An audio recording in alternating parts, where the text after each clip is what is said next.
तथा youth and sports affairs की मंत्री आदरणीय डॉक्टर मनसुख मांडविया जी, भारत सरकार के education secretary Shri Sanjay Kumar ji, MHD के सेक्रेटरी आदरणीय अतुल तिवारी जी, वर्ल्ड बैंक के कंट्री डायरेक्टर आदरणीय अगस्त्य जी, इस प्रोजेक्ट के हम सभी के कोऑर्डिनेटर लीड एजुकेशन स्पेशलिस्ट आदरणीय शबनम सिन्हा जी तथा भारत सरकार के वर्ल्ड बैंक के और अन्य सभी स्टेक होल्डर्स भाई और बहनों, मैं सबसे पहले वर्ल्ड बैंक को धन्यवाद देता हूं। उन्होंने एक एम्पिरिकल डाटा के साथ और सेकेंडरी डाटा के साथ बीसीजी जैसे एक अच्छे ऑर्गेनाइजेशन को काम देते हुए उन्होंने जो इफोर्ट किया है, उनकी जो प्रोजेक्ट भारत सरकार की 6 राज्यों में स्टार्स के नाम पे चली और उसमें जब आज डोर स्टेप की डेफिनेशन पे बीसीजी के माध्यम से आज एक रिपोर्ट सामने लाया कि रिपोर्ट की कुछ विषय अभी चर्चा हुई और I must compliment and give my appreciation to my colleague Dr. Mandviya. Just I was thinking I was not comfortable with the definition job at your doorstep. Our country has gone beyond that. When we are aspiring to be a developed economy by next 23 years, should we only stick up to the definition of job? मैं उसको भाषा नहीं comprehend कर पा रहा था, इसीलिए मैं जब इस रिपोर्ट को मेरे सामने रखा गया तब मेरे मन में 2 चीज आया था। ये सिर्फ एजुकेशन मिनिस्ट्री की स्कूल कोहोर्ट की विषय नहीं है, ये स्किल डिपार्टमेंट की भी उसमें काफी संबंध है और इस सबकी जो रिपोजिटरी जहां बनती है आज हमारे देश में ई श्रम पोर्टल है। इस श्रम पोर्टल और लेबर मिनिस्ट्री की जो बहुत सारे एक बहुआयामी अप्रोच है, मल्टी डायमेंशनल अप्रोच है, ये तीनों मिनिस्ट्री प्राइमरीली, मैं बैठे बैठे और कई दुनिया सोच रहा था, एग्रीकल्चरल वर्कफोर्स और स्किलिंग और एजुकेशन तीनों के बारे में इस रिपोर्ट ने बहुत कहा है। हम बिना एग्रीकल्चर डिपार्टमेंट की इन्वॉल्वमेंट से, आईसीआर की इन्वॉल्वमेंट से शायद ये टोटलिटी में नहीं दे सकते हैं। एनिमल हस्बेंड्री, फिशरी, सारे जो इकोनॉमिक एक्टिविटीज है, सारे विभागों की इसमें इन्वॉल्वमेंट की आवश्यकता है और मैं बिल्कुल सहमत हूं और शायद ये बीसीजी जैसे संस्था की और वर्ल्ड बैंक की और डिफरेंट मिनिस्ट्री की इस दुनिया को दिखने वाले अधिकारियों की सामने एक नया फूड फॉर थॉट आया है। क्या हम अपने देश की डेफिनेशन को सिर्फ जॉब तक सीमित करें? क्या इसको हम एम्प्लॉयमेंट तक सीमित करें? मैं उसकी बियॉन्ड एम्बिशियस देखने के लिए इसको हम कोई एक कॉन्सेंसस शब्द निकाल सकते हैं क्या? क्या इसको हम इकोनॉमिक अपॉर्चुनिटी कहें, इकोनॉमिक एम्पावरमेंट कहें? क्योंकि जॉब की अपने आप में एक सीमा है। जॉब सीकर और जॉब क्रिएटर दोनों इक्वली इंपॉर्टेंट है और हमारी जैसे देश में और दुनिया जब बदल रही है, दुनिया में 2000 भारत के पास अपॉर्चुनिटी क्या है? We all are in mid of the industrial revolution 4.0 but India is one among the, I can't say one among, I think this is the young people's country. 65% of our population is the below age of 35. Mr. Augustya was little bit what I can say, was little bit, he used a term, is very scary. You are wall bank. How can you be so scary? Our numbers are our numbers. You can, that I can appreciate. Don't scare on us, because India, my Prime Minister has a very ambitious target. India has to be the skill hub of the world. Our skilling capacity, our knowledge capacity, our conversion of our traditional skills to futuristic skill, this is not going to impact India's own economy only. It is going to be the driver of Indian global economy. With that background, with this background, पिछले दिनों में 2015 से जितने काम था, उस job की जो स्किल रिक्वायरमेंट थी 2015 में 25% बदल चुका था, और प्रोजेक्शन ये कह रहा है by 2028 the nature of the 50% job nature will be changed, job skill will be changed. By 2027, out of 6 out of 10, 6 workforce out of 10 will need retraining, upskill and reskilling. This is a real challenge. And by 2030, the skilled manpower shortage only, I am quoting shortage only will be 85 million.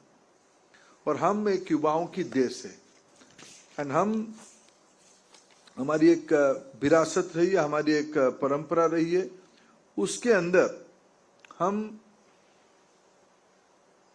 आने वाले दिनों में हमारे सामने जो internal हमारे देश की टारगेट है, by 2025 we will be 5 trillion size of economy.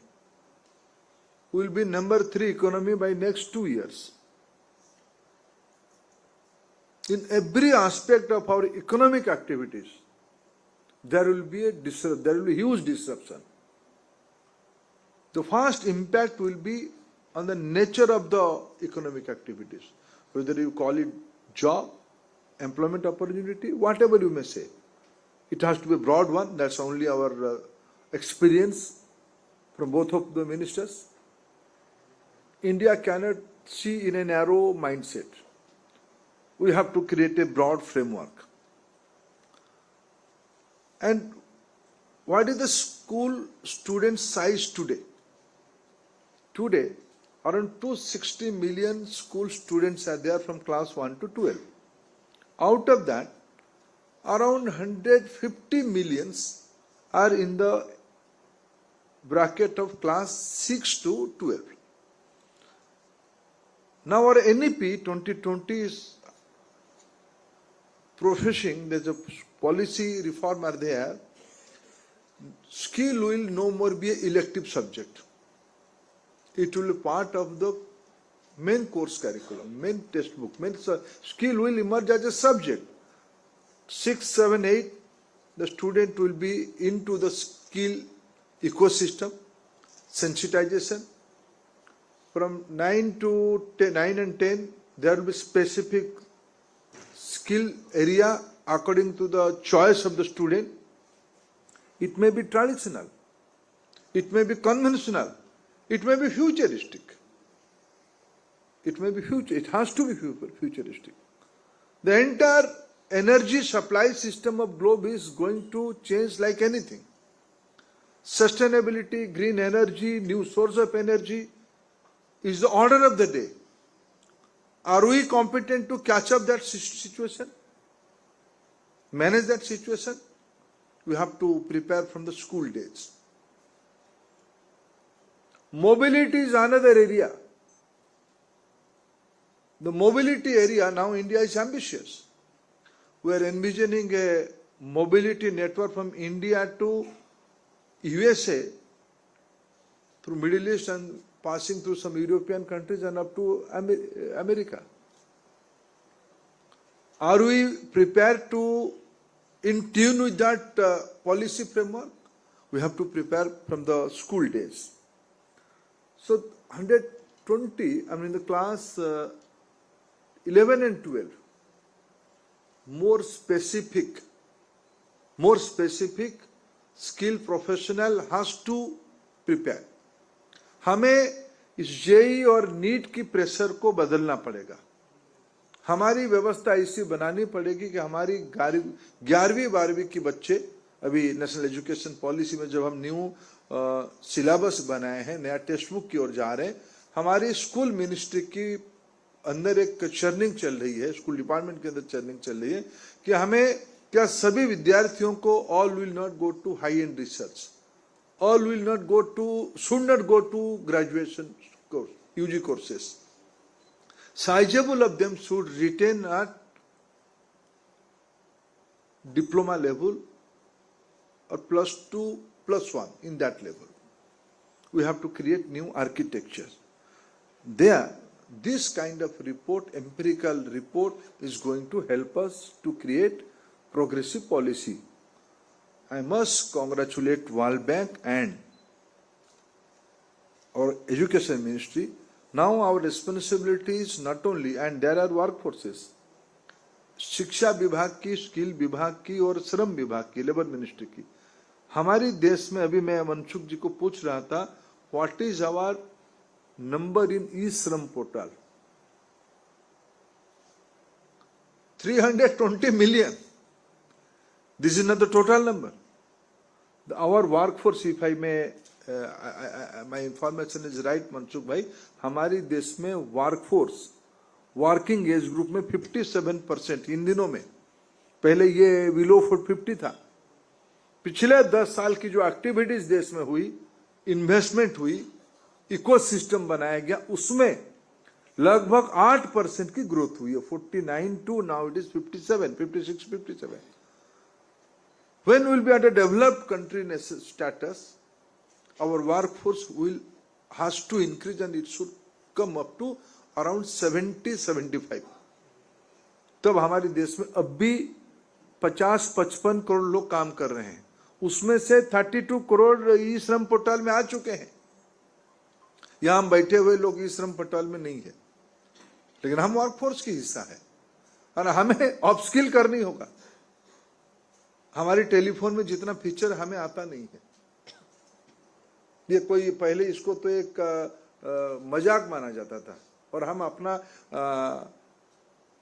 Arrogance of इनएडिक्विटी से हम मानते थे ये जो बच्चों का खेल है, हम ऐसे सब धंधे में मत पड़ो, क्योंकि हमको आता नहीं था, इसलिए हम बड़े हैं, इसलिए हम उसको नकार देते थे. ये नहीं चलने वाला है. नया पीढ़ी और तेजी से बढ़ रहा है. हमारी वर्कफोर्स को रीस्किल अपस्किल करना पड़ेगा. एजुकेशन और वर्कफोर्स दोनों के बीच में तिवारी जी की दायित्व है. स्किल इकोसिस्टम की ब्रिज बनानी पड़ेगी. मैं इसीलिए आज आग्रह करके स्किल मिनिस्ट्री और लेबर मिनिस्ट्री को इन्वॉल्व किया. This should be a collaborative approach, this should be a whole of the government approach. तब जाके हमें जो हमारी why we all are doing all this intellectual exercise? We have simple targets. By next 25 years, we have to prepare ourselves to be a developed country. Our economic size will replace anybody. We may be none, we may, nobody knows. I think the growth trajectory of India will continue to be there for next, momentum will there for next 2 decades. हम 7-8% की growth rate पे जब चलेंगे, पहला आवश्यकता होगा society को skill करना. ये बात सही, आज एक मनसुख भाई ने नया दृष्टि दिया है.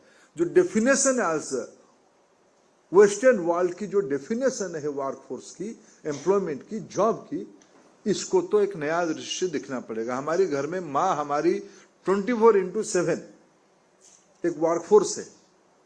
हम जब कभी कभी हमारे घर के जो लोग विदेश में हैं या विदेश में कभी हम जाते हैं, आप थोड़ा अनुमान करिए वहां की इस प्रकार की वर्कफोर्स की, आप पूछिए थोड़ा आपकी पे स्केल कितना है. क्या हमारी माँ को हम उतना पैसा देते हैं? क्या हमारी बहन, जब हम रात में पढ़ते हैं, हम पढ़ते हैं, बहन हमारे लिए कॉफी रात को 2 बजे तक लाती है, वो भी तो वर्कफोर्स है. वेस्टर्न वर्ल्ड में उसको क्वांटिफाई किया जाता है, हम क्वांटिफाई नहीं करते हैं. कई सारे अनुभव हमारी समाज में, हमारी सभ्यता में। We have to create a Indian benchmark. Time has come. World bank should prepare a report and quote in the global community, this is the Indian benchmark.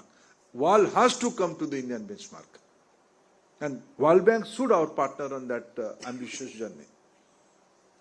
I see this report not only as a mere assessment of 6 states and few districts. Great idea come from a small microscopic think tanks. Today, with full responsibility, I am saying these words. India is destined to change herself. हमारी नियति में आगे जाना लिखा है और इसी समय में लिखा है, इसी समय में लिखा है। और इसीलिए आज की ये जो सारे पुरुषार्थ से दुनिया बनती है। कोई मजबूर, कोई लाचार, कोई गरीब व्यक्ति को दुनिया ने माना ही नहीं है। हम कभी बड़े सभ्यता थे, हम किसी की दया की पात्र नहीं थे, लेकिन ये भाव रखने से कुछ नहीं होता है। हम लंबे समय तक गुलामी में भी रहे। इसलिए औद्योगिक क्रांति 1 में हमको समझ में ही नहीं आया हो क्या गया दुनिया में। 2 में हम मजदूर बने, 3 में हम सुपरवाइजर बने, 4 में हमको लीड करने का मौका मिला है। इसकी मूल शर्त हाउ स्किल्ड वी आर। ये कब इनकी इससे जर्मिनेशन कब होगा? स्कूल से ही होगा। अभी मैं बहुत अच्छा स्टूडेंट हूं नहीं संजय जी जैसे। संजय जी का वर्ड मैं जब सुनता हूं मैं बहुत प्रभावित रहता हूं। उन्होंने एक हिंदी में पुराने स्कूल डेज की गाना को सुनवाया, तो मैं देखा उसमें से आप अभी भी आपने एक शब्द में पूरा राइम बन जाता है। जर्मिनेशन कब शुरू हुई? हमारी स्कूल डेज में। मित्रों, हम एक नया world, we have to create a new order. I am confident today's report is going to ignite that new order's envisioning. Thank you, friends. Especially congratulations to my dear friend Auguste. You are little bit assuring us whenever we'll come to any department, skill or education, come out with a pan-Indian scheme. Don't come to us with a limited edition of any of your ideas. We are thankful to you and मैं बहुत बधाई देता हूँ आप सभी को जिन्होंने एक नया विचार प्रवाह को शुरुआत करने में आज की रिपोर्ट के माध्यम से जो एक नया आइडिया, थॉट प्रोसेस सभी देश में हमें आगे ले जानी है। प्रधानमंत्री जी की जो विजन है, भारत को दुनिया की स्किल कैपिटल बनानी है, भारत दुनिया की ग्रोथ इंजन बनेगी, हम एक इंडियन ऑर्डर बनानी है। ये सभी के लिए आप साक्षी बने। बहुत बहुत धन्यवाद।